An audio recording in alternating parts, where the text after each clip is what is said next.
Hello, good afternoon, good morning, good evening to all of you. Welcome to today's webinar, Leaving No One Behind, Moving the Agenda Forward. We have over 200 people registered to take part in today's webinar. So a really warm welcome to those tuning in from all over the world. My name is Gonzalo Hernandez Licona. I'm the director of the Multidimensional Poverty Network in Oxford. Uh, in fact, for many years, I've been engaged in measuring and evaluating social development. We've had important agreements about measuring poverty. Many countries have official poverty indicators, but honestly, finding official inequality indicators is more difficult. I mean, there's agreement that the world is unequal in all dimensions and senses. In the whole world, within nations and societies, we know that there are groups left behind for years, sometimes for centuries. But there is less agreement about concrete targets. Which goals? Equality of what? As Amartya Sen said many years ago. So we are meeting here today after a year like no other. The world has faced and still facing unprecedented challenges, including education, employment, and financial support. COVID 19 has accentuated social and economic problems that we had before the pandemic and challenged the social contract in ways that have been widening inequalities within and between countries. Therefore, leave no one behind is a fundamental principle underlying Agenda 2030 and the Sustainable Development Goals. I mean, from my point of view, it's the most important element of the agenda and perhaps the most difficult to tackle. Its emphasis on the poorest groups, putting the most vulnerable and disadvantaged first, and reducing group based inequalities has the capacity to bring about transformative changes. Yet, 5 years on from signing this agreement, there is little agreement on how to adapt into actionable policies. Not only policies, but even on concrete goals. So without concrete agreements, we will reach 2030 without much progress. Today's discussion will draw upon ODI's upcoming report, Leave No One Behind, 5 years into Agenda 2030. We explore the core elements of the Leave No One Behind pledge, the impacts of COVID-19, and provide examples of promising national, regional, and international progress. Our seminar today has an incredible panel, and I'm pleased to present them today. I'd like to start with Emma Salmon. Emma is a research associate with the Equality and Social Policy Program, ODI, and has particular experience in the analysis of multidimensional poverty and inequality, the human development approach, survey design, and the use of subjective indicators to inform development policy. Welcome, Emma. Rachel Giselkist. Rachel is a political scientist and a senior research fellow with the United Nations University World Institute for Development Economics Research. Rachel works on the politics of developing countries with a focus on inequality, ethnic politics, state building, and governance, and the role of aid in democracy and democratization. Her work focuses on sub-Saharan Africa politics. Welcome, Rachel. Vecinati Mepo. Vecinati is World Vision International's Technical Director for Social Accountability. Bessie's work includes overseeing the scale up of citizens' voice and action, a social accountability approach being implemented across 48 countries. Her work focuses on adaptable programming and the approach to empower and equip communities to engage in dialogue and collective action for accountable delivery of public services for child well-being. Welcome, Bessie. And finally, we have Ricardo Fuentes Neva, a great friend. Ricardo is an economist and independent consultant. Formerly, Ricardo was executive chief officer of Oxfam, Mexico. He has extensive experience in non-governmental organizations and has been a leader in the global conversation in finding solutions to hunger, inequality, and social improvement. So welcome to you all. And thank you so much for taking the time to speak to our webinar today. Thank you for participating. I would like you to know that we will be taking questions from the audience. So please do use the chat box below to insert your questions and comments. These will be captured throughout the course, ready to be answered in the Q&A question segment later on. We'll do our best to address most of the questions. So please free also to get involved on Twitter using @ODIDEF alongside hashtag moving leave no one behind forward, LNOB forward. So I will start immediately with Emma. Thank you very much, Emma, and thank you to all of you. Thank you very much, Gonzalo, and thank you to everybody for joining us today. So what I would like to do in the next few minutes is to highlight some of the key messages in our report and hopefully persuade you all to read further. As you can see, the report is titled Leave No One Behind, 5 Years into Agenda 2030. And it is co-authored with Jose Manuel Roche, Moisa Binat Sarwar, and Martin Evans. And in the report, we are aiming to understand how the Leave No One Behind agenda became central to the Sustainable Development Goals, how it's been acted upon to date, and how it can be further advanced. So first of all, we argue that the agenda itself is a simple one, that it calls for identifying those who are falling behind or falling out of progress in human development and responding to that with a reprioritization of policy and of resources. The ultimate aim of this is to close gaps in life chances and to reduce unequal outcomes. Secondly, we aim to make the case that pursuing the Leave No One Behind agenda is critical to addressing many of the challenges that are facing disadvantaged groups. Our focus in this report is on middle-income countries, and we argue that it's a realistic ambition for most middle-income countries to pursue.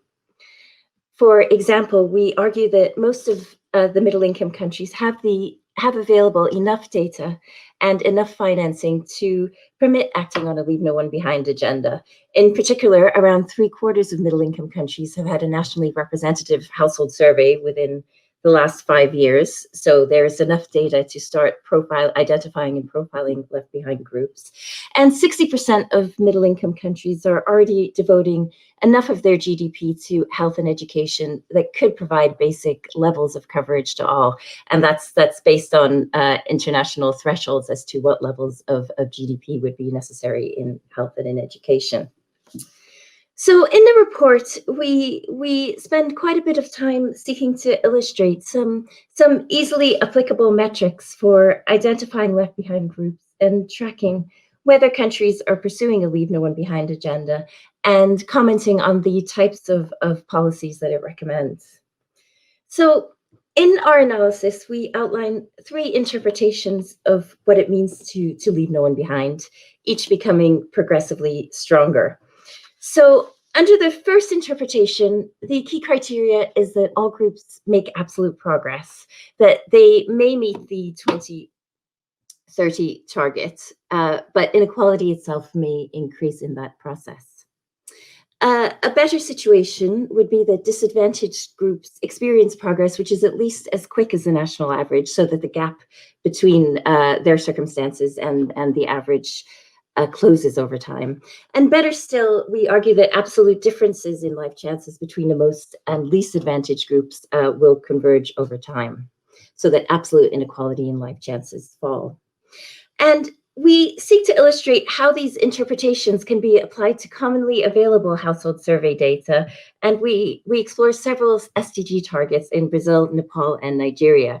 We selected these countries in part because of the contrasts that they offer. We see reasonably inclusive development progress in Brazil. We see rapid progress coupled with some evidence of narrowing disparities in Nepal. And we see stagnation amid growing disparities in life chances in Nigeria. So in this slide, we apply these measurement guidelines. We give one example, which is an exploration of trends in stunting amongst young children in Nepal and in Nigeria, both on average and in each country's most disadvantaged region. This analysis could, of course, be applied to explore other sources of inequality, such as age, gender, disability status, race or ethnicity, and combinations of these characteristics. And in the report, we explore various techniques for doing this. So in short, in Nepal, we see improvements over time, both on average and in the country's mountain zone. But despite this progress, the country remains off track to meet the SDG target of ending stunting. Even if we carry forward this 10-year trend that you can see here, at least 1 in 5 young children will still be stunted in 2030 on average. However, at the same time, progress is slightly more rapid in the mountain zone than on average, so that the gap in stunting rates is closing slightly. In Nigeria, in the other panel, we see that the average stunting rate declines very slightly over the 10-year period, but its prevalence increases in the Northeast region, such that we see a widening of the gap over time. As of 2018, around 1 in 3 young people were stunted in the country on average, and while over half were stunted in the country's Northeast. So in other words, in Nepal, we see, according to this indicator, that relative and absolute inequality show small reductions. However, both increased in Nigeria, and in particular, children in the Northeast of Nigeria were increasingly left behind in terms of malnutrition. So we also review some of the policies, in particular focusing on those recommended by international organizations who have addressed the Leave No One Behind agenda. We find that their recommendations often advocate for progressive universalism, which refers to efforts to provide a service for all, coupled with targeted supports to the most disadvantaged groups, for addressing discrimination, both through positive discrimination and anti-discrimination measures, and for recognizing intersectionality, both in policy and in programming.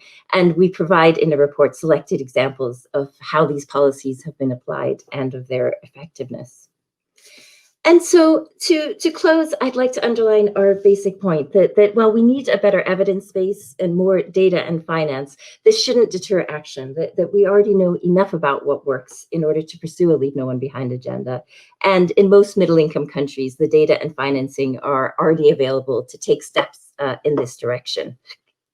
And so I'd be happy to elaborate on some of the challenges that we envision and potential ways forward in the panel discussion, but I think I'll close the presentation for now. So over to you, Gonzalo. Thanks again. Thank you very much, Emma, for a great presentation and very go to the point. So please, Rachel, you have 4 or 5 minutes for your remarks and comments. Please. Okay. Great, thank you. It's really a pleasure to be here, and I really would like to congratulate Emma and the other authors of the report for what I think is a very significant contribution to our ongoing discussion on these issues. I wanted to highlight 3 brief comments in my initial remarks here, thinking about the report, but also a bit more broadly. So the first point that I wanted to make is that is simply to recognize the progress that I think has been made in terms of take-up of the Leave No One Behind agenda, and relatedly in terms of attention to issues of inequality. So I think we can see some progress here if we think back to the era of the Millennium Development Goals, which was focused on national level statistics and really obscured a lot of the within country variation that we pay a lot of attention to now. My own work has focused in particular around inequality between groups in society, so especially inequality between groups defined in ethnic or broadly cultural terms. So the sort of inequalities that Emma highlighted in her discussion. Think about, for instance, racial inequalities between racial groups in Brazil and South Africa, in the United States, many other countries, or inequalities between indigenous and non-indigenous populations, and so on. And we've seen these sorts of inequalities haven't always gotten a lot of attention in international development circles. And I think it's progress that they're on the table now. They deserve attention for reasons of social justice, equity, and fairness.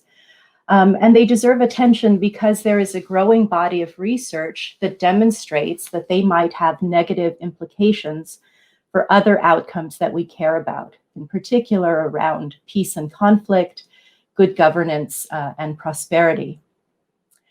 Second, there was major concern as the SDGs were launched about data gaps and the need to strengthen the evidence base for monitoring and evaluation.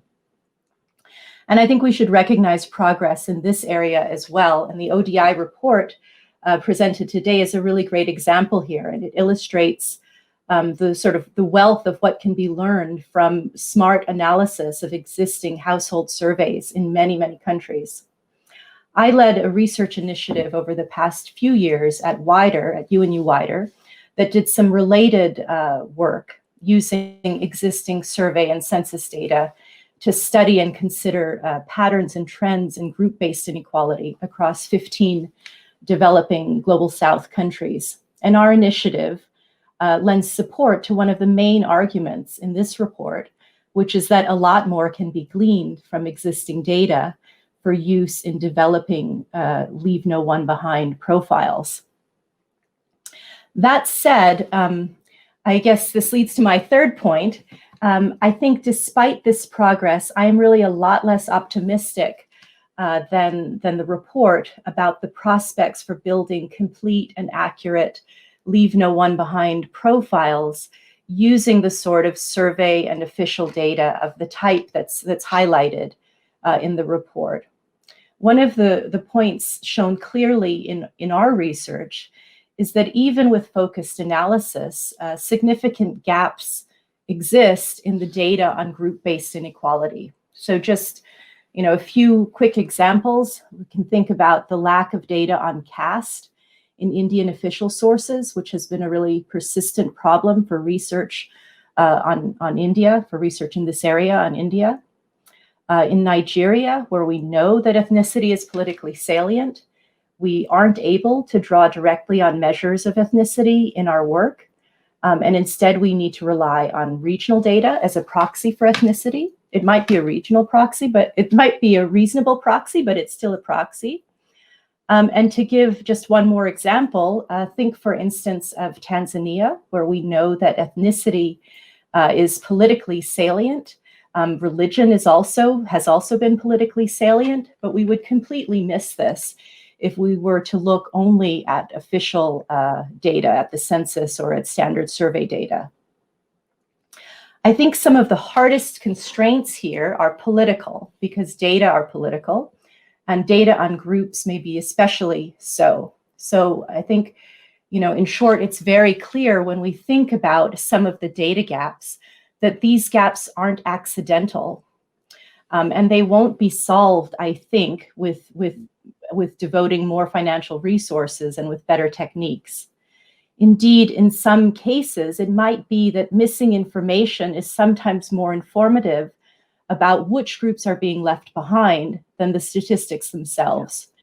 And I think we should be thinking creatively about how to supplement the sort of rich statistical analysis that's presented here with other types of evidence. So let me stop there. Thank you very much, Rachel. We need more and better data. Bessie, please. Thank you very much. Thank you. So it's a pleasure to be able to contribute to this important theme, and a big congratulations to ODI for the report being launched today. As an organization, World Vision launched a new strategy about 6 years ago. And at the heart of that strategy is the whole Leave No One Behind agenda. And we have committed to work with children in some of the hardest to reach places. Now, my area of work is social accountability. And I like what Rachel said, and I'll come back to it in a minute. And I think her point was that if you only look at official data, you can miss some of the key people that are being left behind. But what I would like to do, I would like to give you some examples and illustrate ways in which social accountability can be able to contribute to the Leave No One Behind agenda. So firstly, what we're seeing from our programming is that social accountability can help to ensure that public services work for everyone within a community. So really looking at the individual level at the end of the day and where people in remote communities meet public services. We had a recent evaluation of our work of our citizen voice and action work in Bangladesh, and this was part of a bigger USAID funded program. And not only did the evaluation find that public services had improved as a result of some of the social accountability work that was happening there, but the evaluators went further. They wanted to really understand whether particular groups were being left behind in receiving these improved public services. Encouragingly enough, the people that were questioned, and these included government officials, community members, and service providers, they all responded and acknowledged that recipients were not being left out on the basis of ability, creed, caste, or any other arbitrary considerations. And in fact, women, the elderly, the ultra poor, and other groups were actually accessing services. And we really felt encouraged with these findings. In other cases, we're finding that social accountability can help bring services physically closer to communities that have been left out in the past. And we've seen this in some work in Kenya, where citizen voice and action helped to mobilize communities, and communities themselves influenced the government in setting up about 3 health facilities in the Turkana region of Kenya. So in one particular village, villagers initially had to walk about 18, had to commute about 18 kilometers to get to the nearest health facility. And this was now reduced to 1 kilometer after their lobbying. But the second angle that I would like to present is that social accountability can also help bring people into the process of accountability. And this links in a little bit to what Rachel was saying. What we've learned over the past 15 years in using this approach is that the journey is critical. The journey is important. And if the Leave No One Behind agenda is talking about sustainable change, then we really need to look at the journey. The journey needs to be transformational. Our experience with social accountability in Indonesia, and this came out in an evaluation report, is that not only did the approach improve services, but it helped to strengthen system and transform the relationships between the community, the service providers, and the governments. It put people in the system as claimants with political rights, but also as providers of service useful information. In the Bangladesh example that I spoke about, the project team was really intentional in bringing those that are often left behind into the project. And this was important because it helps those left behind to have a voice and to be able to talk about their own lived experience, but also to be active participants in the process. There's a lot of examples that we can bring, but maybe one last point for now is that social accountability can also help to elevate the voices of communities from the local level to the subnational and even the national level. And I think this is really important. In our experience, we've been trying to work with technology to try and aggregate voices and lift them up, but it is critical. So the key thing is that it needs to be transformational. So let me stop there for now, and thank you. Excellent, Bessie. The importance of social accountability. We'll come back later with you. Please, Ricardo, go ahead. You have 4 or 5 minutes. Thank you very much. Thank you, Gonzalo. And thank you, Emma and ODI, for the invitation. It's a great pleasure to be here. And congratulations on this report. It's a very timely report. I'll try to be brief and build on what others have said. But one important point that I want to make from the get-go is that what COVID has shown us over the past year is that any progress in closing inequalities is fragile. What we've seen in many contexts is that the poor people in marginalized urban settings are the ones who are suffering most. And when you look at the data on race and ethnicity, it's often marginalized groups who are suffering the most from this shock. So we have to recognize that, like, despite the progress that we've seen, moving from the Millennium Development Goals to the SDGs and the prominence of the Leave No One Behind agenda, it's a good thing that happened. But in any case, all that progress is fragile, and we have to keep that in mind. And I think it was Rachel who said there's something beyond the technical aspects, the measuring and tracking the gaps, which is the political economy, the political aspects, and that's not reflected only on data collection or on data availability. It's also reflected on the quality of public spending and the efficiency of public spending to close these gaps, and the representation. And I think that's where one of the things that we need to start thinking about is, like, how can we influence that political economy? How can we change those power relations in a way that people or groups that have been historically marginalized can have access to representation, to accountability, to demanding their local governments for better attention, more services, and a long-term plan for reducing these gaps and actually achieving the Leave No One Behind agenda.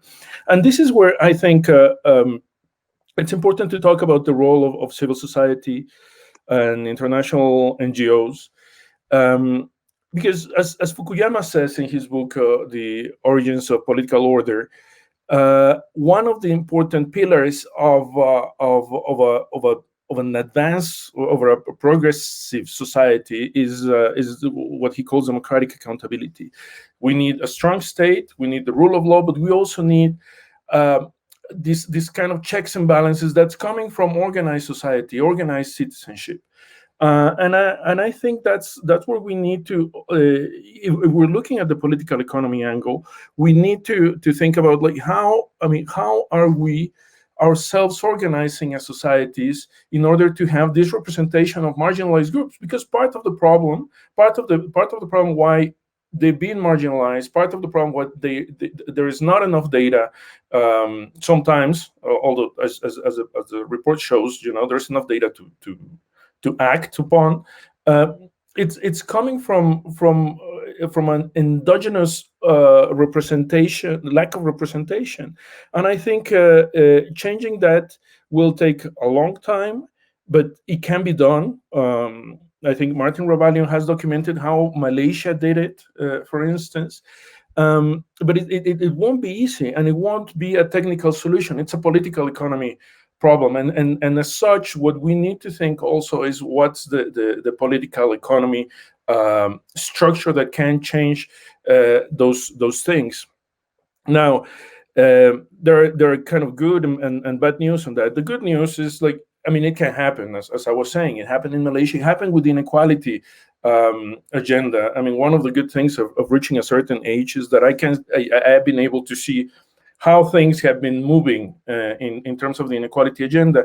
And I remember in 2005, I was working on the Human Development Report, and we did similar graphs using the DHS data. But back then, in 2005, talking about inequality was a fringe kind of activity. And then, you mentioned it in the report. The work that we did in Oxfam in 2014 on economic inequality kind of helped shape the agenda around the SDGs. So that can change, but at the same time, what we've seen is the backlash of, like, the dark side of identity politics that kind of creates division, that creates polarization, and can create more difficulties to achieve something. So, conclusion in this first, we need to look at the political economy. We need to look at sources of representation and voice. and how that can be sustained over time, because this is going to be a long-term issue. And there's, like, I mean, it's going to be a perilous path, but it's something that we need to do. And I think this report is a good step in that direction. Thank you very much, Ricardo. The importance of political economy.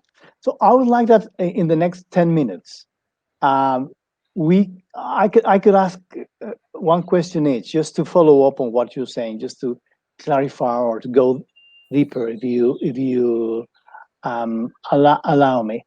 Let me just ask Emma. I mean, in your experience, how to talk, how to convince, how to exchange with countries ideas about meeting targets, about getting policies, about prioritizing elements, because I mean, countries have so many things in their minds, presidents and ministries. So what is your experience in how can we talk to countries and convince to go on paths which are important? Okay, thank you for the question, and thanks everybody for the really useful reflections. I guess what I would say to that, Gonzalo, is maybe a little bit of a sort of a sideways answer in some ways, which is that coming from a research perspective, I guess what we have, one of the things that we've sought to focus on is how we can encourage, convince, persuade countries to make the changes that are needed. What sort of guidelines can be in place? What sort of benchmarking can be done? To what extent can the steps that are needed to advance this agenda be embedded in various types of national and international processes? So I guess from our perspective, it's probably what kind of structures can we put in place that would give the agenda more traction, both within countries and across countries. And in the report, we do suggest some avenues towards that. We highlight ways in which we think that the evidence base does need strengthening, which echoes a bit the comments made by Rachel earlier. And more specifically, we try to start addressing some of these political economy questions that Ricardo was highlighting rightly, by looking at ways of that we can embed the agenda into international processes. So, for example, would it be useful to have a sort of UN-sponsored report which compares countries' experiences, which looks at what might be possible, which celebrates the progress that some countries have made? What kind of comparable tools can we devise that might look at the distributional impacts of reform? And perhaps more importantly still, what are the processes by which we can ensure greater accountability, both within countries and within the international system, for example, through the high-level political forum, which is one of the aspects we comment on. So yeah, let me stop there. No, thank you very much, Emma. For Rachel, I mean, you talk about that we have to recognize progress, that we can see and we can show inequalities within regions, within groups, but we still have need for data. So again, how can we convince governments about investing in data? Sometimes it's about a financial thing, so sometimes it's a political issue, as Ricardo was saying. So is there a way we can convince more countries to invest in good data, Rachel? Yeah, I mean, I think that there's it's a big question, right? I think there's international pressure that can be brought to bear in terms of say norms about non-discrimination and so on. And I think that Ricardo and Bessinati hinted at or spoke to some of this as well, that we can support building different avenues to building the internal political will in countries for collecting better data on some disadvantaged groups. But I guess I'm still worried about this broader problem of the lack of political will for some countries, even with international pressure. I mean, even if you get countries agreeing in rule to non-discrimination and to being inclusionary and so on, the practice is often quite different. So I think this is an issue we need to continue to wrestle with in multiple ways, including especially at the grassroots level. Sure, absolutely. Yes. No, thank you very much. Bessie, you said correctly that social accountability could be important to push the agenda forward, specifically of leave no one behind. I want to ask you if you think social accountability will be useful, and how, for what we have in front of us, which is the COVID vaccination process, where governments may not choose the right path, or may not choose priorities correctly. How would you think social accountability can we use for that at the Sure. present? Yeah, thank you so much. That's a really timely question, and something that we're grappling with at the moment as an organization. Sure. Because at the end of the day, when we talk about leaving no one behind, we want to ensure that that vaccine reaches that person, that grandmother, that child in the community at the end of the day, but in the standard that has been committed at the government level. So what we try to do as an organization, and what we hope to even do as we begin to see the rollout of vaccines, is to ensure that the communities that we're working with clearly understand what are their entitlements with the vaccine. You know, what are their entitlements? Right. What can they expect? And then we need to have them be in the driving seat in monitoring and demanding accountability for these vaccines. I think the governments need to look at the users at the end of the day as critical sources of information, as we've said. Looking at official data only is not sufficient, but having that complementarity that comes right from the communities is a critical point. We use tools such as the community scorecard, mini social audits, and there are various approaches to social accountability that can help to push the services closer. Sure. No, so I just suggested a couple of days ago to the Mexican Statistical Office in their quarterly survey to include questions about people being vaccinated, just to contrast what is happening in the field versus what the government is saying. So thank you very much. Absolutely. Ricardo, I mean, we've talked about it a lot, but what is the role of power in leave no one behind and inequality? I mean, what is the role of power, and what can we do? Because at the end of the day, the imbalances about incomes and opportunities sometimes is about power, right? Yeah, I mean, it's a central question, and it's I mean, I think that's one of the main progress in understanding these dynamics over the past 20 years.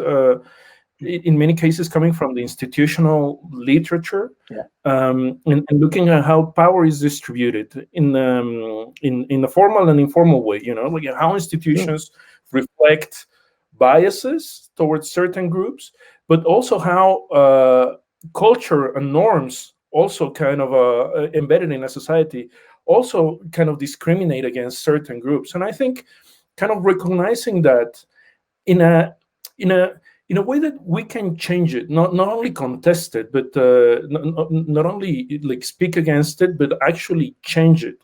And that implies compromises, and that implies something that has been spoken about a lot recently, which is kind of a new social compact.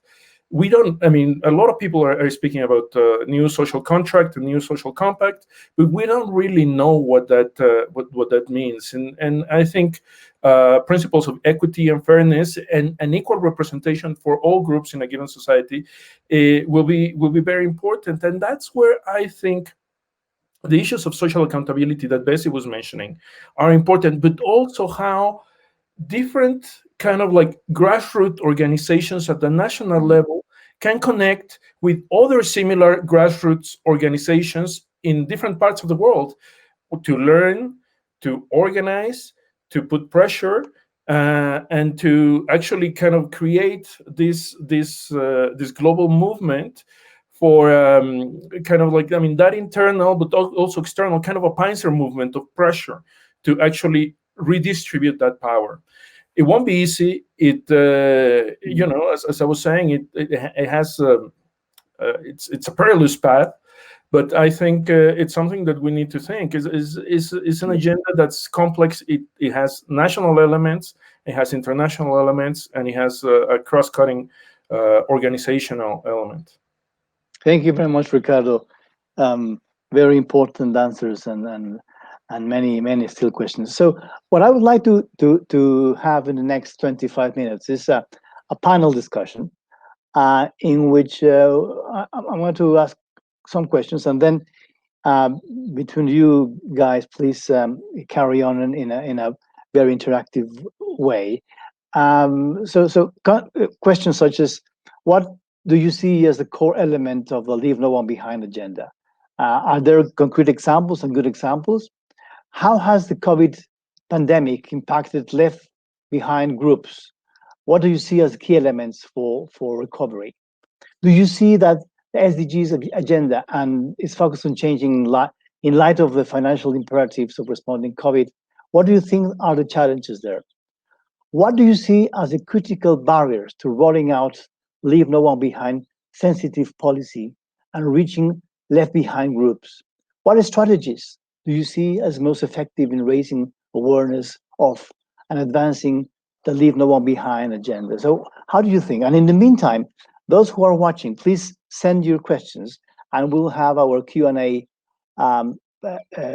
session in like 25 minutes time. So I mean, who would like to start on answering some of these questions? Rachel, for instance, do you want to Sure. Sure. Maybe I'll kick off with the question about I think barriers to addressing the Leave No One Behind agenda, sure, which I think comes out quite well from some of the things we've been discussing. I mean, in my mind, right, the critical barrier in a lot of countries is political will. So there's an implicit assumption, I think, in a lot of our discussions about the Leave No One Behind principle that everybody agrees on it. And I think that that's a big assumption in a lot of cases. And we rely in Agenda 2030 quite a lot on national governments, on voluntary national review. And not all governments are on board in the way that we might think they should be or hope they should be, right? And I'll give you a recent example that's been in the news a lot, at least the news I've been reading coming from the US, right? There's been, with the Trump administration, there was a real dismissal of claims about group-based inequality and structural racism and so on. And we saw in, I think it was Monday, the 1776 report came out, really kind of combating claims about group-based inequality and really fighting against identity politics and so on. And you think even if even in a consolidated, well, arguably consolidated democracy like the US, it's hard to build political will for addressing these things. I think that makes us a little less, at least makes me a little less optimistic about building the political will for addressing and putting these things on the agenda in many countries. I think the other critical barrier that we've talked about a little bit less that I would highlight is the gap between sort of rules and practice in many countries, maybe linked to weak rule of law or the weaker states. So, you know, a country might sign on to particular legislation or adapt particular legislation, but in practice, it's not always, things aren't always happening that way on the ground. And we've seen examples of this, for instance, in the current pandemic around, say, policing of lockdowns, and targeting of particular groups and so on. So maybe I kick off there and see what others think. Yeah, excellent. Thank you very much, Rachel. Anyone want to participate? Yeah, maybe just a contribution following Rachel's point, and this links into the question around possible strategies. And you know, I think there needs to be an acceptance that when we're looking at leaving no one behind, we need to really be intentional. It's not a fast fix. It's not going to be cheap. It's definitely those being left behind are not the low-hanging fruit. It won't tick the strategy boxes that quickly, but it is critical. And I think in our work, for example, from a World Vision side of things, we've had to look at those being left behind at varying degrees. There are some that have got multiple different characteristics of vulnerability. And looking at current context, like the COVID context, it just makes things worse. So when you're looking at a child, an orphan child who's a refugee in a context that's being affected by various catastrophes, you look at all those multiple dimensions. How do you ensure that child is not left behind? It requires some serious intent. It requires a scale up of national and different types of collaborations, but also it needs to be transformational.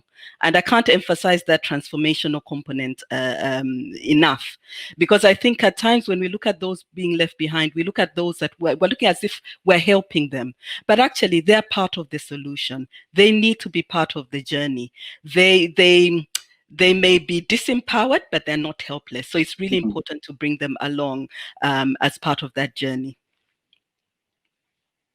Yeah, no, excellent. Yes, you're completely right, Bessie. If I may add something to that. Ricardo, please. Yeah, because I mean, one of the things that we hinted, but we haven't really talked about is kind of like the invisible drivers that leave people marginalized or groups.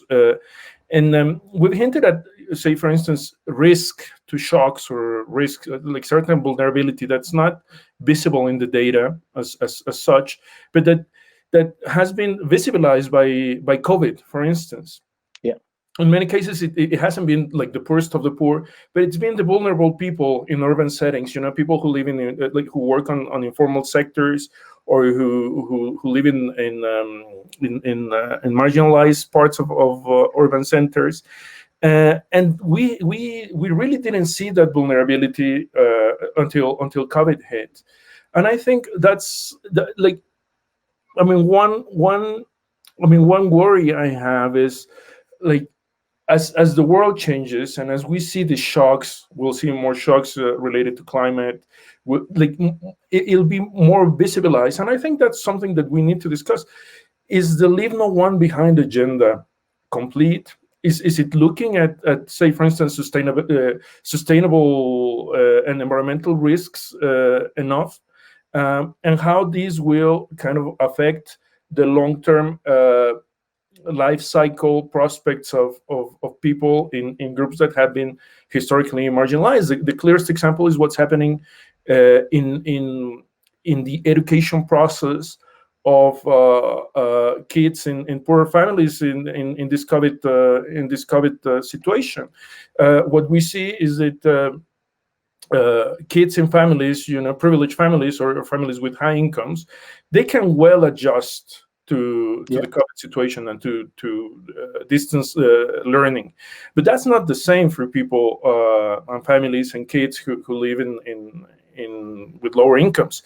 And I think, that's tragic not only because of what's happening, but because of the consequences it will have over the long term, in terms of like earnings and human capital accumulation, but also in terms of like capabilities and functionings, as Amartya would say.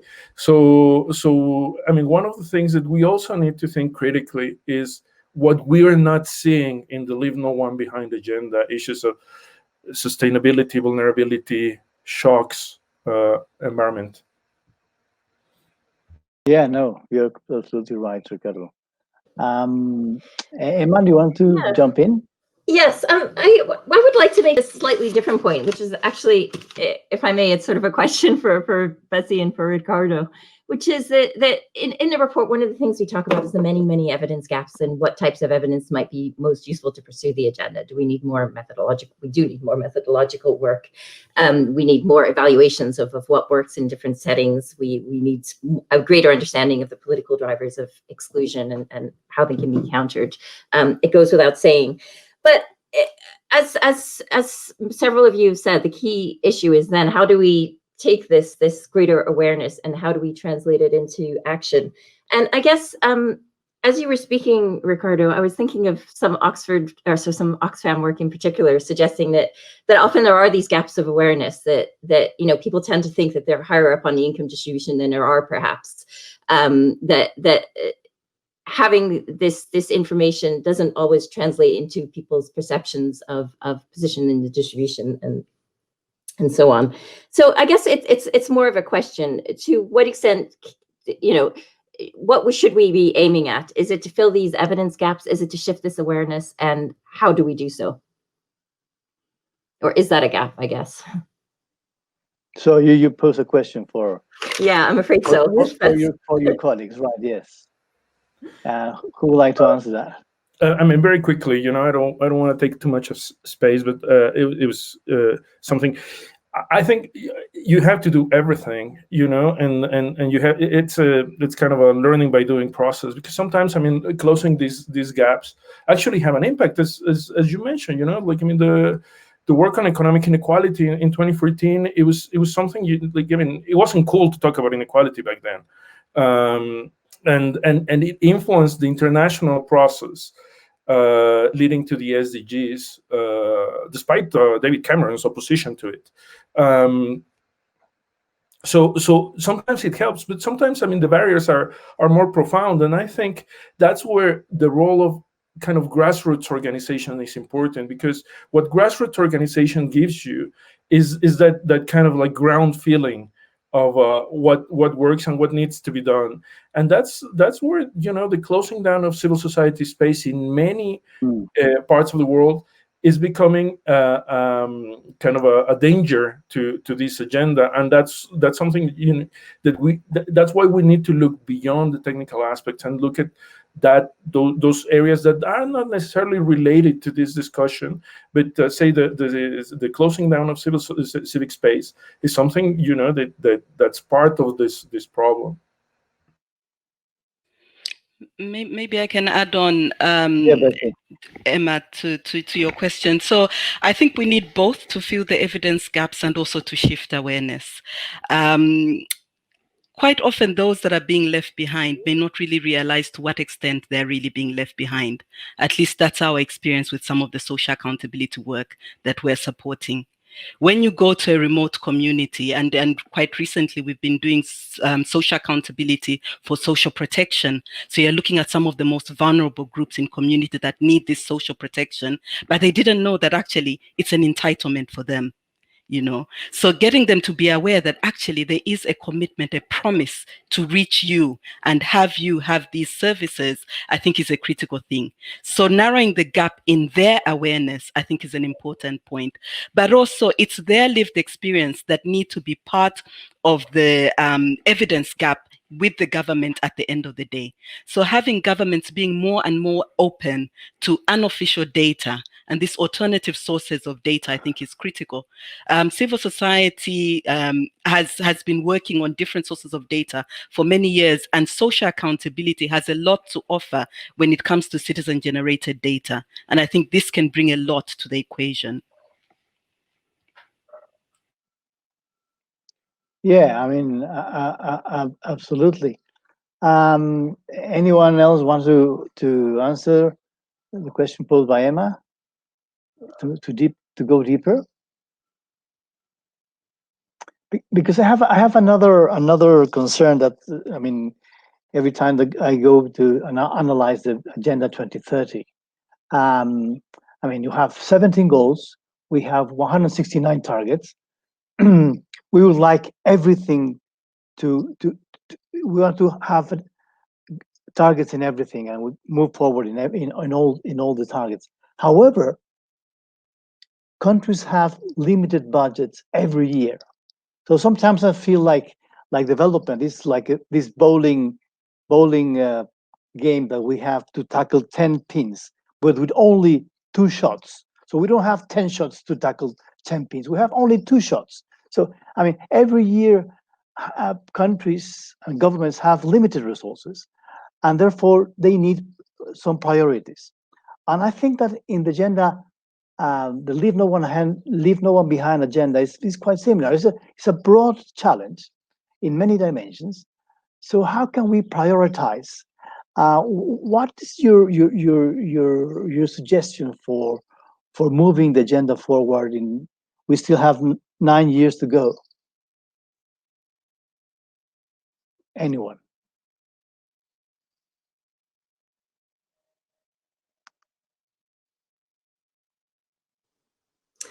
Yeah, I mean, just to start off, if I may, I suppose that one of the arguments that we make in the report is that our focus should be foremost on so-called basic capabilities, and I think it's possible within the SDGs to come up with some sort of hierarchy of needs that could be agreed on, through some sort of international consensus. Yeah. So, I mean, I guess from my perspective, it should be possible to prioritize, and that would be the place to start with being fundamentally nourished, having a basic level of education, access to healthcare. So yeah, just to get things started. Yeah. Thank you. Any more thoughts about how can we prioritize not only the agenda but leave no one behind process? Yeah, I think that's even going to become a bigger question now following this COVID situation, where we're seeing poor countries going deeper into debt. And yeah, it's going to be a really challenging situation going forward. I think one of the things that we've been pushing and we've been saying is that if the goals are meant to be for the people, then let the people be part of the priority setting. So if there's going to be delivery of certain goals and targets in particular areas of a country, let the local people be part of identifying what are their most critical needs. I think we'll come up to the same issues that Emma mentioned, whether it's healthcare, it's education, and so on. But I think it really needs to come from the bottom going up, and having that dialogue between governments and their people, I think, is a critical step in this issue. No, absolutely, because we had problems of leave no one behind before COVID. Now things are getting worse, and as Ricardo was saying, in the education arena, things are really, really, really difficult. Where you have families with Wi-Fi and laptops and intelligent phones, and then you have families without even electricity sometimes. Therefore, going to school or learning is just a big difference now, right, Ricardo? Yeah, and that's the ability to adapt, and in a changing world, that's a big asset, and it's an invisible asset, that ability to adapt. And I think, but coming back to the question of how to prioritize, I think, like, I mean, over time and the centuries, kind of like different societies have achieve this ability to have a kind of a healthy political debate, and that's something that we've been missing for some time in many parts of the world.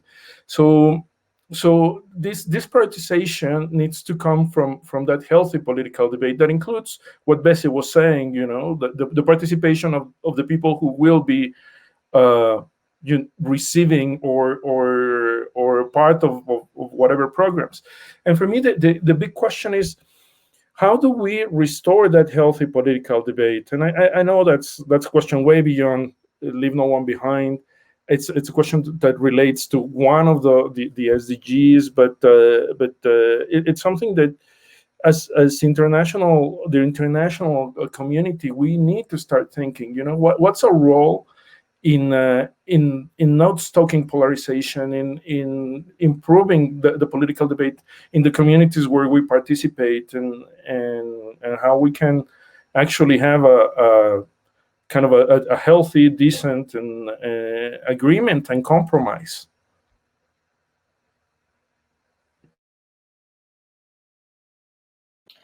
If I can just come in here, I mean, I think the breadth of the SDGs, the sort of laundry list character, has been hugely problematic from the beginning, right? For many of us who like to think sort of logically through what should be first order and second order and so on. But it's also been important, I think, to getting agreement on it, right? And I suppose it's a tough answer to give, but I think there has to be, as the others have suggested, some maybe some diversity in interpretation across countries on what are the local priorities. And hopefully that prioritization comes through some participatory discussion with local communities, so it reflects local needs and priorities.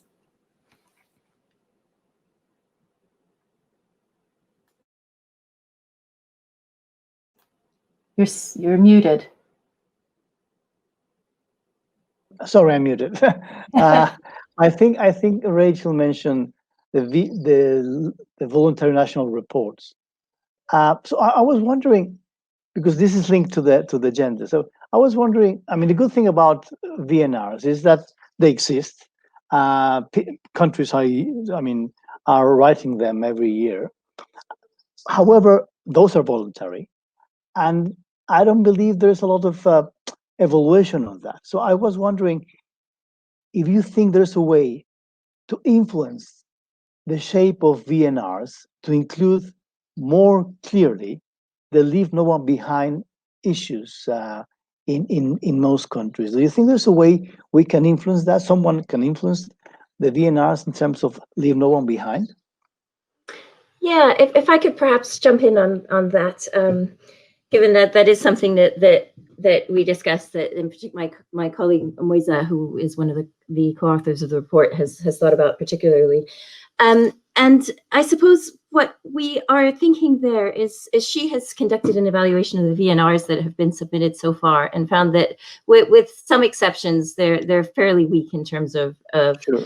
both what they're reporting on. Often they're reporting on things that took place in the distant past, and it's often what the government wants to present rather than what would be most useful to advancing the agenda. And sometimes you think they are like Switzerland, right? When you read this is Switzerland is. Yeah, but I guess so. What we are thinking in the report is there's a couple of ways that they could perhaps be made more effective. One is to provide a sort of standard template that countries should conform to in their reporting. Sure. We get, a sort of a template for what that could look like in the report. And the other thing is in terms of how it's actually integrated into international processes, for example, the high-level political forum. So should there be a dedicated section which is focused on review and analysis of the VNRs that actually has some concrete targets attached to it? And I think going back to what Ricardo and Betsy have said, to what extent is it possible to genuinely integrate civil society into the production of the VNRs so that they can be said to, be reflecting a sort of participatory inputs? So yeah, let me perhaps stop there. Just perhaps briefly for the audience, the VNRs, the voluntary national reports, are the reports that countries are doing every year to show their progress on the 2030 agenda. So, as I said, I mean, the good thing is this is voluntary because this is an agreement, so it's difficult for the United Nations to just impose something and to make them countries to oblige to do something. So this is voluntary. But sometimes, as Emma says, or many times, the quality is not perfect, and sometimes countries put very, very shiny things there. So, but I think it's a good vehicle, and I think that perhaps social accountability, Bessie, could be useful for all of us to look at our own country, our own country's VNR. Say, well, hey, we have to include this. So, because otherwise, it's just the Ministry of Foreign Affairs sending the document without even the country or the people looking at it. Absolutely. I totally agree with you on that. And I think those organizations that are working with groups that often are left behind need to be proactive in reaching out and engaging the governments in their development of the VNRs. I think the timelines for VNRs are public, they're online. As an organization, we tend to be proactive to reach out to governments as they begin to prepare their VNR reports. And we talk about certain angles. As a child-focused organization, of course, we want to ensure that the issues affecting children are left, right, and center within those reports. So I think that is critical. An example that we can give, actually, there are some governments that are being a bit more proactive. The government of Malawi last year, as they were preparing their VNR, reached out to a number of organizations to lead a process in which they could get voices from the youth in the VNR report. So I thought that was a really encouraging example of how you might bring in different groups. Yeah, thank you. I mean, I wonder if you have any other comment, because we already have questions from the audience. So, I mean, just to keep the time, because we are really good on time, if it's all right with you, let me start with some questions from the audience, and then we carry on. So we have around like 15 minutes for this session, more or less. So let me start with the first one. Is what are the essential things UNDP can do to undo the reversal shocks of the SDGs caused by COVID-19? So what can we do? What UNDP can do, for instance?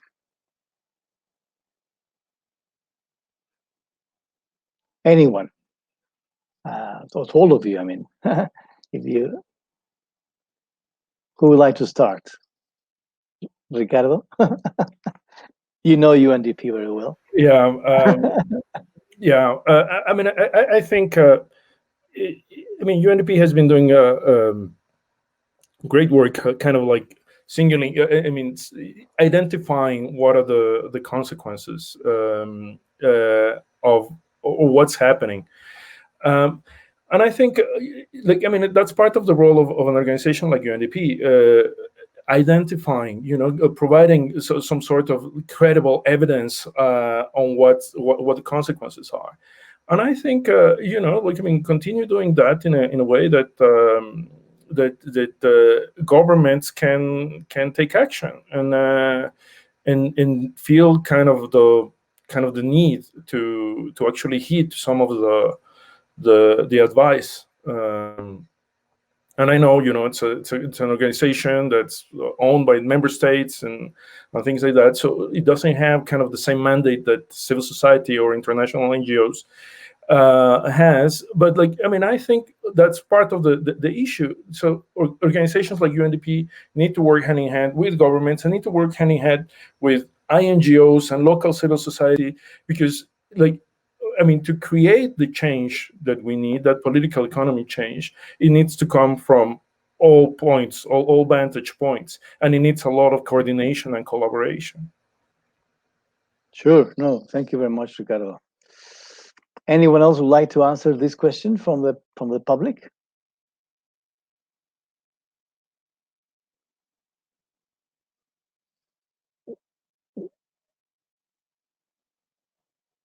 Emma? No, I'm sorry. I don't, not specifically on UNDP. Yeah. I don't really have insights into that. So let me go to another question, right? Mm-hmm. Let me go to another question from the public.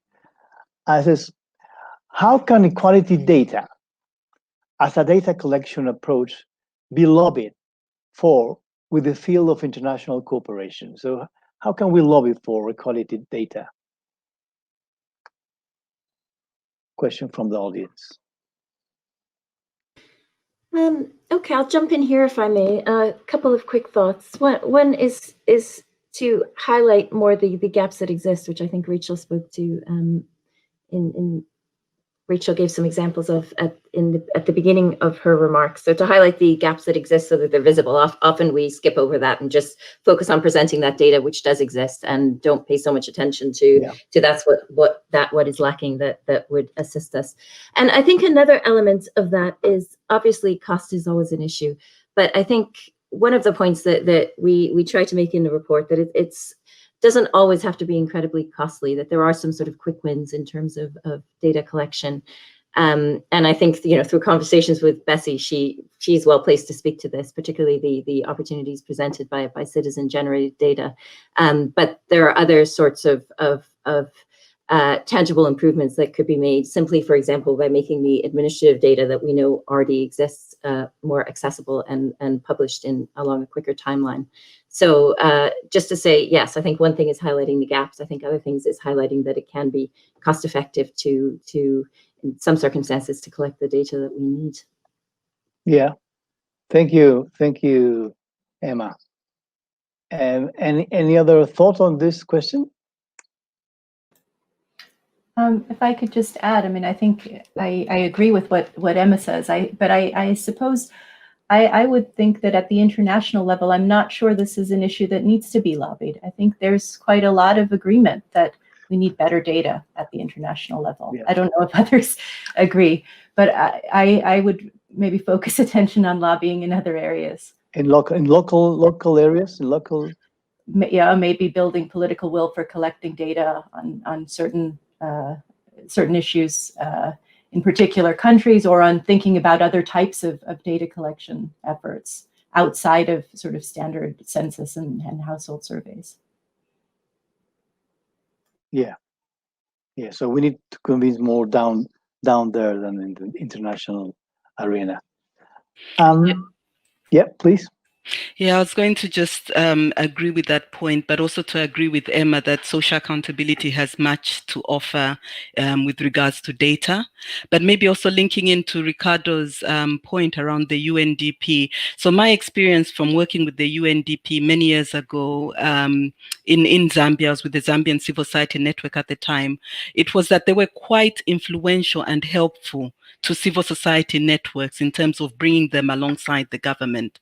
So they were very supportive to us as a civil society network at the time in helping to build our capacity and to engage. So quite often we see the UN as working with the government, but in this case, they were also working with non-state actors. And I thought that having that sort of a convening role was really, really important, because we were then able to bring those that were often left behind into that discussion and dialogue as well. So I think that's important. There are donors such as the GIZ and others that are really trying to work with statistics officers to try and look at how can they accommodate alternative sources of data and non-official data.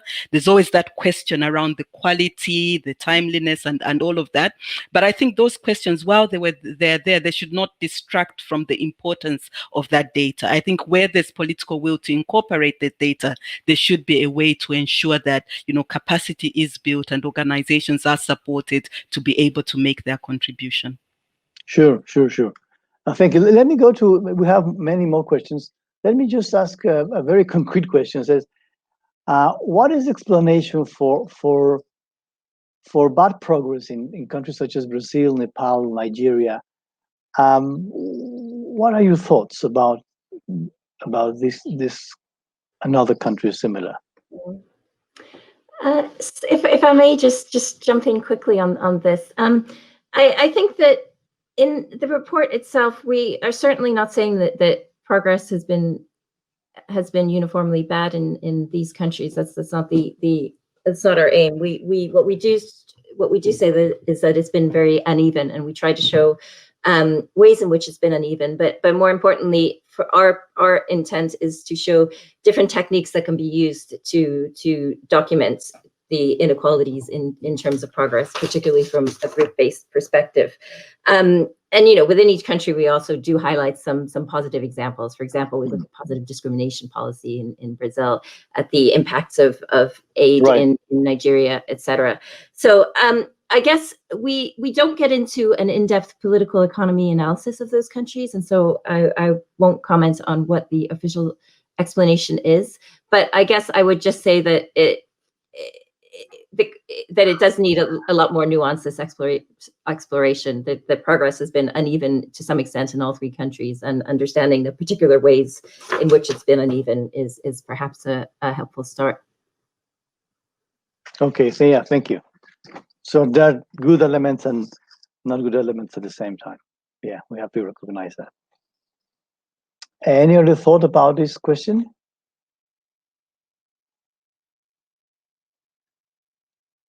If not, let me just jump to another common question from the audience. It says, the person says, I wonder how extensive local public authorities are aware of Leave No One Behind agenda.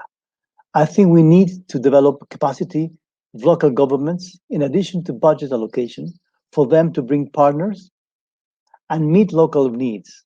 In addition, local communities need to be empowered too, so they can share the driving seats and take decisions. That's the comment on the question. Anyone? Yeah, I mean, if I may, I think that's a great question, because in my experience, in many cases, when like communities and local authorities are not aware of these international conversations, and in many cases, the dynamics of exclusion and discrimination are part of the norm. Mm. And I Yeah. think that's, I mean, that's something that needs to be changed, and it's part of like that grassroots again work that need to be done by local civil society with the support of the international community and the like, because it's is that realization that those dynamics are not are are not normal. The issue of gender-based violence, for instance, in many local communities, um, that's changing too, slowly but surely. But more can be done, and I think that's. I mean, that's a great question. It, like, the debate that we're having right now, it won't be heard in local communities, around the world, but it can inform how, I mean, how uh, local grassroots and local civil society can engage and with these local communities and local authorities to actually change those dynamics and change the budgetary processes and the policy processes and the participatory processes to change that reality. Yeah, no, absolutely right. Anyone else on this question from the audience? If I can come in here. Yes, Rachel, please. I guess I've been particularly inspired by some of the sort of legal empowerment type initiatives, connecting with what Bessie was talking about, and also with Ricardo, and how those can help people to connect with or to better understand their rights and connect with the formal system and possibly to change the law, right? So I'm thinking in particular of some of these community paralegals programs, for instance, that can help put people in the driving seat to take decisions in a way they might not without that sort of facilitation. Yeah. Maybe just one last comment on my end on that is that, yeah, I absolutely agree with Ricardo. It's the language of leave no one behind is not that you would see with or hear with local government or local communities, but it needs to be the very essence of the social contract between people and their governments at the end of the day. But how do we ensure that it is translated and they understand that they're being left behind, but actually not being left behind is part of their contract when they voted the government into power. So we need to think through, as we engage in civic education activities, how do we ensure that people understand that? And even for local governments, they need to know that leaving no one behind is part of their contract and commitment to their local communities. Yeah. Thank you very much. I mean, perhaps the last question will be the following: is, I mean, China made the commitment to reduce extreme poverty to zero in 2020. So it was a clear target. It was a clear indicator. Extreme poverty equals zero. So I wonder if you think we need concrete indicators for countries on leave no one behind. So have concrete elements. Sometimes using the Gini coefficient is not very easy and it's not very clear to understand. So what do you think about it? Do we need concrete indicators and the political will for countries to pull together on those 1, 2, 3 concrete indicators on leave no one behind? Yeah, if I may jump in on this, because this is something I feel quite strongly about, yes, I think having concrete indicators is a vital step just for making transparent and explicit what it is we're trying to measure and what type of progress we are aiming for. I mean, I think there has to be a certain amount of flexibility in terms of working out which types of inequalities are most salient to which countries. And I think the other thing, which is one of the things we've sought to do in a report, is to provide some very easily applicable indicators. As you say, the Gini coefficient is probably not going to gain a huge amount of traction. Yeah. But are there simple ratios of group inequalities? Can we just look at basic differences between groups and use that as a basis for formulating some indicators that hopefully can gradually gain public acceptance? Yeah, thank you. I don't know, Ricardo. I mean, for instance, Ricardo, what do you think will be a very tangible target for Mexico in the next 4 years? To say, Mr. President, I mean, we have problems with inequality for years. Things have been worsening. What do you think will be like a very concrete indicator to say, well, yes, we didn't eliminate the whole problem, but we advanced on this 1-2 elements in the next 4 years? I don't know. Well, I mean, closing gender gaps on like throughout the life cycle, say for instance, that would be kind of a set of indicators. Yeah. And the other is closing indicators between indigenous and non-indigenous. That's right. Yeah. Communities. I mean, when you look at the life expectancy of indigenous communities in Mexico, is much lower than the average life expectancy, and there are like different reasons. But like you also like, and we actually in Oxfam Mexico we did a report on that. It was called "Por mi raza hablará la desigualdad." Sure. And you see how. In terms of education, access to dignified employment and the ability to build assets,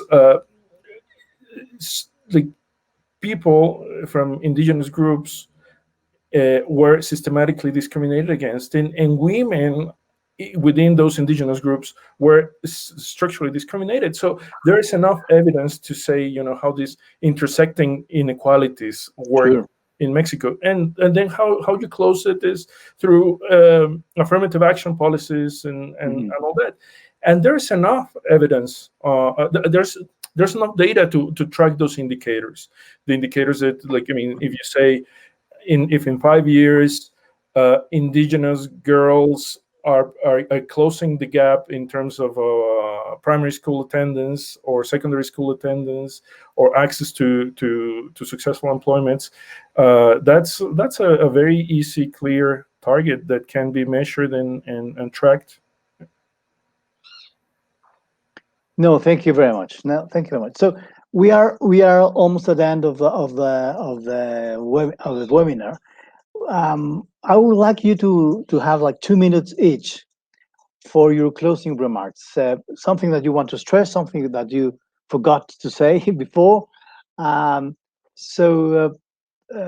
have 2 minutes. 2 minutes each. So let's start with the same order that we have, perhaps. So Emma, do you want to start? Yeah, with pleasure. Thank you. I guess the main thing that I would highlight as steps moving forward, first is to look for ways to make the immediate imperative, I think, is to look for ways to make the agenda central to efforts to recover from COVID, to highlight the impact of having, you know, such profound inequalities and how they can be averted as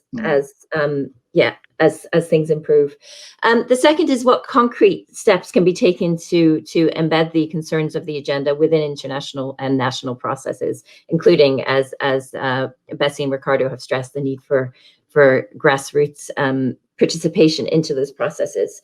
And thirdly, I think the thing I'd stress is that there are profound evidence gaps that I think that we do need to address in terms of forming a systematic sort of a systematic base of what we know and where the gaps are. So in terms of data, in terms of methodologies, and in terms of a better understanding of the political drivers, as well as, concretely what works and what doesn't. So I think those are the three things that I would stress. Thank you very much, Emma. Rachel? Sure. So two maybe quick comments from me. I mean, as we've been talking about, I think very clearly addressing inequality is political, right? So the core challenge is building political will, and addressing inequalities and addressing this in a way that's politically sustainable. So it's about distribution, it's about distributive politics, and there's some sectors and some actors that have interests in not addressing it. So I think we need to wrestle with that quite directly, as we've been doing, in our discussion. And I think development work is so often focused on really technocratic and sort of managerial solutions to these things. And this is an area where it becomes really, really clear that we need to be thinking politically and doing development differently and so on, even in things like monitoring and assessment. So that's one point I wanted to highlight. I mean, the other is around COVID, and we've talked about this quite a lot, that COVID is I think reflecting and exacerbating existing inequalities. And there's been a lot of work looking at inequalities in different ways. I think, when we think about group-based inequalities, and how they've been impacted by the pandemic, there's been, I think, less work on global South countries, probably because of some of the data challenges. It's hard to look at it directly in many countries. But the work we see coming out of other countries, the US and the UK in particular, shows very clearly that there are that there are really things to worry about in terms of exacerbating group-based inequalities. And I think this is something we're going to have to wrestle with and address and deal with for a long, long time. So it should be really at the forefront of our minds. Thank you. Thank you, Rachel. Thank you very much. Bessie? Yeah, I think that the solution should be, so a little bit linked to what Rachel has said. I think the solution needs to be a systems changing solution. So really tackling the issues that make people constantly left behind. Otherwise, even within the next framework, we'll be talking about a new set of people being left behind. And I think secondly, the people that are currently being left behind, let them be part of the solution. So they're not helpless. They might be voiceless, but we can empower them. Let them be part of the solution. Thank you very much, Bessie. Ricardo?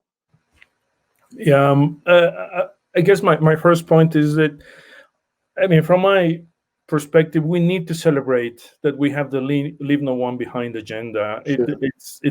It's an achievement. 15 years ago or 20 years ago, we were not discussing these things, or as I was saying, it was on the French discussion. So it's a great thing that we're doing this, that it's part of the UN platform, and that it goes until 2030, although that's closer than we think. So we need to celebrate that, and we need also to recognize that there's a lot of work to be done, not only technically, as Rachel was saying, not only managerially, but politically, and in a very changing world, that's where we need to think every single day how we're making decisions as society, and what's the role, I mean, for governments, for citizens, for civil society, for the international community. We all have a role on how we make decisions, and we need to participate with this framework, with this idea that for these decisions to work, they need to include everyone, and they need to include everyone with their own voice and with their own desires and the like. It won't be easy. Sometimes I'm optimistic, sometimes I'm pessimistic, but I guess that's my nature. But I guess we can't be defeated.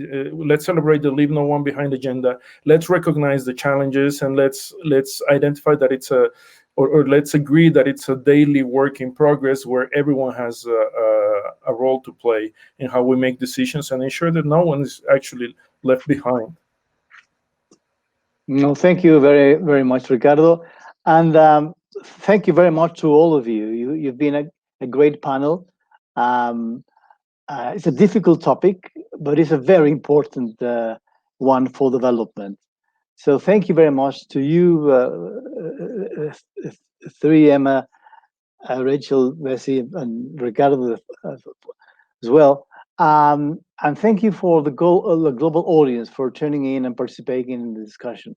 I would also like to thank the Gates Foundation for supporting this vital piece of research. We really hope that this conversation has highlighted the importance of the Leave No One Behind commitment, the challenges it has, the opportunities it has. We could be optimistic or less optimistic, but it's good that we have this element in the agenda. And more importantly, how to navigate that within COVID in the next months and years. So hopefully, also drawing on lessons learned and practices from other countries, we can learn from what they're doing. For all those who registered, we'll be sharing the recording of this webinar after this event, and you can find out more about the report from odi.org. Thank you very much and good afternoon. Thank you to all of you.